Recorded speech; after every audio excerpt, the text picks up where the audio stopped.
కేంద్ర బడ్జెట్ 2026-27లో ప్రకటించిన కొత్త ఆదాయపు పన్ను చట్టం 2025 గురించి సాధారణ పౌరులకు అర్థమయ్యేలా ఈ వీడియోని రూపొందించాము. ఈ ట్యాక్స్ బడ్జెట్ వీడియోని మీకు అర్థమయ్యేలా క్లుప్తంగా వివరించాము. మేము చేసిన ఈ వీడియోని మీకు ఉపయోగపడుతుందని ఆశిస్తున్నాము. అదేవిధంగా మా యొక్క స్మార్ట్ ఫోకస్ లైవ్ ఛానల్కి సబ్స్క్రైబ్ అవ్వండి. మంచి అప్డేట్స్తో మీకు అర్థమయ్యే రీతిలో వివరిస్తూ ఉంటాము. మరి వెంటనే లేట్ చేయకుండా వీడియోలోకి వెళ్దాం. వీడియోలో కొన్ని పాత్రల ద్వారా మీకు వివరించే ప్రయత్నం చేస్తున్నా. ఇన్కమ్ ట్యాక్స్ యాక్ట్ 2025 సామాన్యుడికి లాభమా నష్టమా? పాత్రలు: రాము, ఒక ప్రైవేట్ కంపెనీ ఉద్యోగి, మధ్యతరగతి వ్యక్తి. లక్ష్మి, రాము భార్య, పొదుపు విషయంలో జాగ్రత్తపరురాలు. మిస్టర్ ట్యాక్స్, ట్యాక్స్ గురు, సూటు వేసుకుని బడ్జెట్ వివరాలను వివరించే వ్యక్తి. రాము హాల్లో కూర్చుని టీవీలో బడ్జెట్ వార్తలు చూస్తుంటాడు. లక్ష్మి టీ పట్టుకొస్తుంది. రాము: లక్ష్మి, విన్నావా? 1961 నాటి పాత చట్టం పోయి ఇప్పుడు కొత్త ఆదాయపు పన్ను చట్టం 2025 వచ్చిందట. అసలు ఏం జరుగుతోందో అర్థం కావట్లేదు. లక్ష్మి: అవునండి, ఈ ఏప్రిల్ 1, 2026 నుంచి అన్నీ మారిపోతాయట. అసలు మనకి ఎంత పన్ను తగ్గుతుంది? పాత అసెస్మెంట్ ఇయర్లు ఉంటాయా ఉండవా? మిస్టర్ ట్యాక్స్ స్క్రీన్ లోపలికి నడుస్తూ: నమస్కారం రాముగారు, లక్ష్మిగారు, మీ సందేహాలన్నీ తీర్చడానికి నేను వచ్చాను. నిర్మలమ్మగారు తెచ్చిన ఈ కొత్త చట్టం మీ జీవితాన్ని చాలా సులభం చేయబోతోంది.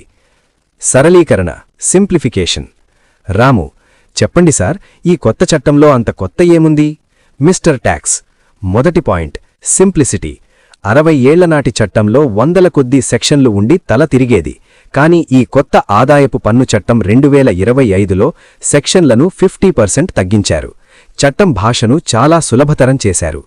లక్ష్మి: అంటే మాకేమైనా ఉపయోగమా? మిస్టర్ ట్యాక్స్: ఖచ్చితంగా. ఇకపై మీరు అసెస్మెంట్ ఇయర్, ప్రీవియస్ ఇయర్ అని కన్ఫ్యూజ్ అవ్వక్కర్లేదు. కేవలం ట్యాక్స్ ఇయర్ మాత్రమే ఉంటుంది. మీరు సంపాదించే ఏడాదిని, పన్ను లెక్కించే ఏడాదిని కలిపి ఒకే పేరుతో పిలుస్తారు. కొత్త ట్యాక్స్ స్లాబులు, ఊరట. రాము: సార్, అసలు పాయింట్ చెప్పండి. స్లాబులు మారాయా? ఎంతవరకు పన్ను కట్టక్కర్లేదు?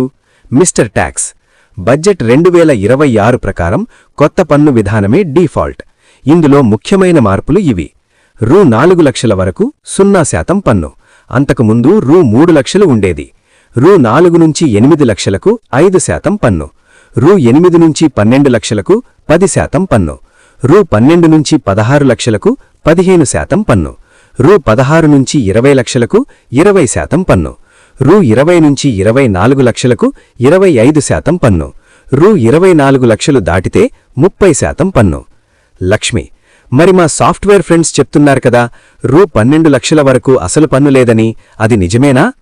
అవును, సెక్షన్ 87A కింద ఇచ్చే రిబేటును పెంచారు. కాబట్టి రూ. 12 లక్షల లోపు వార్షిక ఆదాయం ఉన్నవారికి ₹1 కూడా పన్ను పడదు. ఇక జీతం వచ్చే ఉద్యోగులకైతే 75,000 స్టాండర్డ్ డిడక్షన్ అదనం. అంటే దాదాపు రూ. 12.75 లక్షల వరకు పన్ను సున్నా. ఇతర కీలక మార్పులు: టీడీఎస్ మరియు రిటర్న్స్. రాము: పన్ను కట్టడంలో చిక్కులేమైనా తగ్గాయా? మిస్టర్ ట్యాక్స్: చాలా మారాయి రాముగారు. TDS refund. గడువు ముగిసిన తర్వాత రిటర్న్స్ ఫైల్ చేసినా ఎలాంటి పెనాల్టీ లేకుండా మీ టీడీఎస్ రీఫండ్ పొందే వెసులుబాటు తెచ్చారు. Correction window. ఐటీ రిటర్న్స్లో ఏవైనా తప్పులు ఉంటే సరిదిద్దుకోవడానికి డిసెంబర్ 31 వరకు ఉన్న గడువును మార్చి మార్చి 31 వరకు పొడిగించారు. టీసీఎస్ తగ్గింపు. విదేశీ విద్య లేదా వైద్యం కోసం పంపే డబ్బుపై టీసీఎస్ రేటును 5% నుంచి 2%కి తగ్గించారు. మరి వీడియో ముగింపు ఏమిటి అంటే?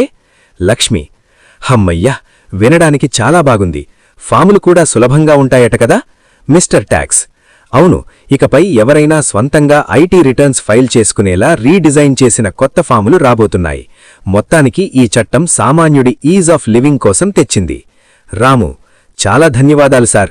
ఈ వీడియో చూస్తున్న వారికి కూడా ఒక క్లారిటీ వచ్చే ఉంటుంది.